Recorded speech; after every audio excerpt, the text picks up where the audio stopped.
You hear it all the time from people. They don't make them as they used to. No one makes TV nowadays as they used to. And in some respects, they're kind of right.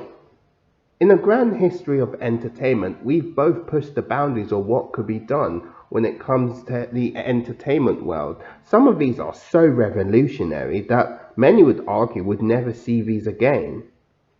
But what I'm really talking about are teenagers saying that they don't make television as they used to. And to that I have to say, really? Really? Really?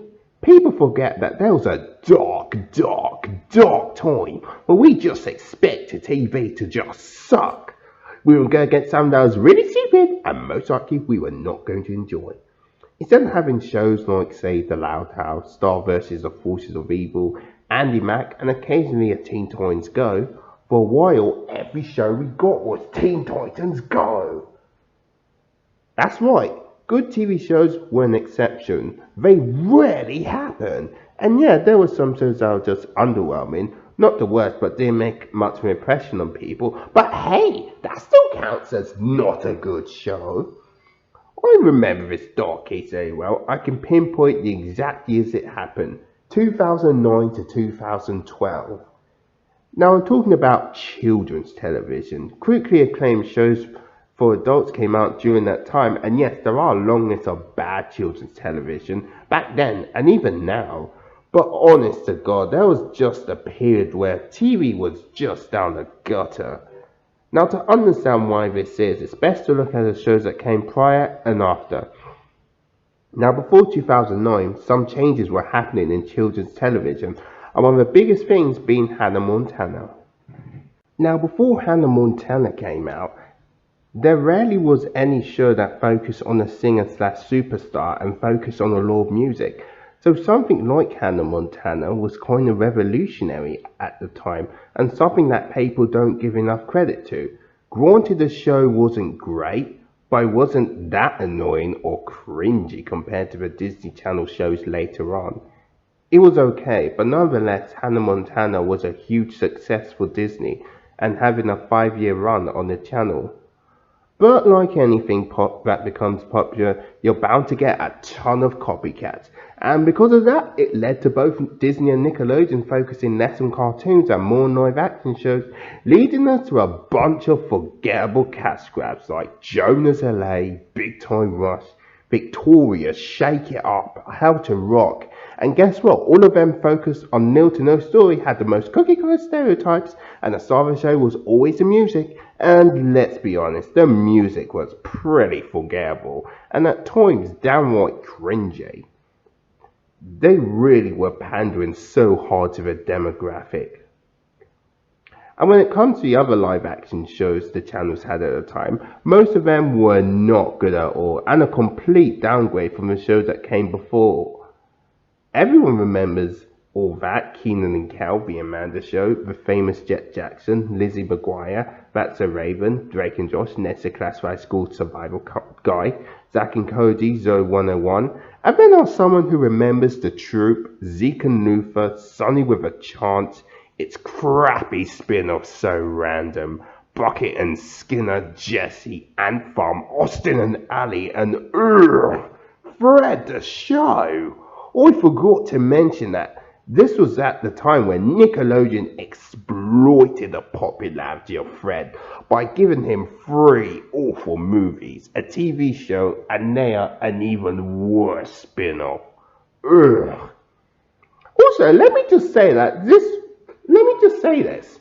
Why in the name of God did Kai Network put live action on the network? Seriously, it's called Cartoon Network. The fact that these shows were on Kai Network, it's just baffling. And also, none of these shows were good, which makes it just even worse. I mean, Destroy, Build, Destroy, Dude, what would happen? Survive this. The other side, as Bobby says, brainless, holding the award, the crappy Hall of Game Awards, Level Up, Incredible Crew. These were just bad shows. They were just terrible and had no business being on the channel. Kai Network, if you're going to put live action on the channel, At least have it something relate to the network's name. Either you have a show that have a mix of live action and animation, which they did, but it was so darn awful that it got canned, or have a live action show based off of a Cartoon Network show. I mean, yeah, if you do those, at least it would have some reason to have live action there. But these were just a bunch of reality shows that had no business being on the channel. And these reality shows were just kidified versions of already existing shows. So the live action stuff during this time was abysmal. How about the cartoons? They were better, right? Well, not really. During this time, cartoons were starting to get into the CGI flash craze since it was a new thing for television. But years later, they have not held up.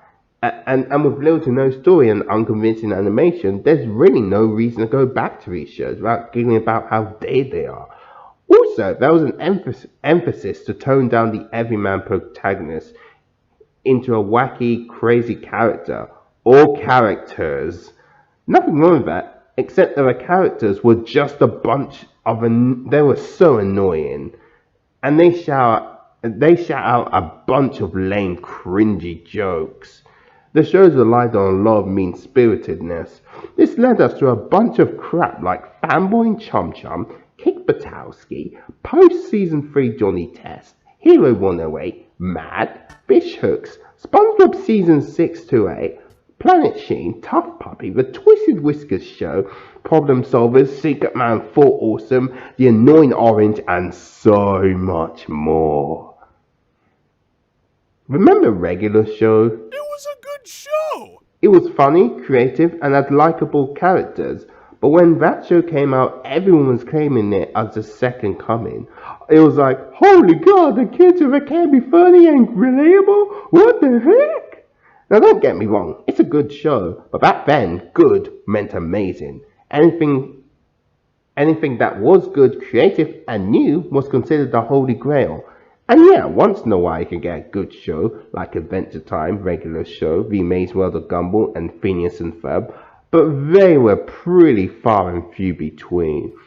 Everything was a repeat of a formula we were way too familiar with, and they sucked so hard.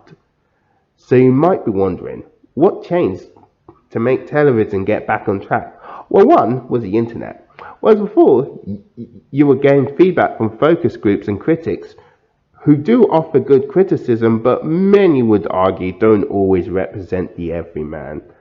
Suddenly we were getting feedback from people on the internet. Everyone could post in a forum in why a show was good or bad, and with good effect too.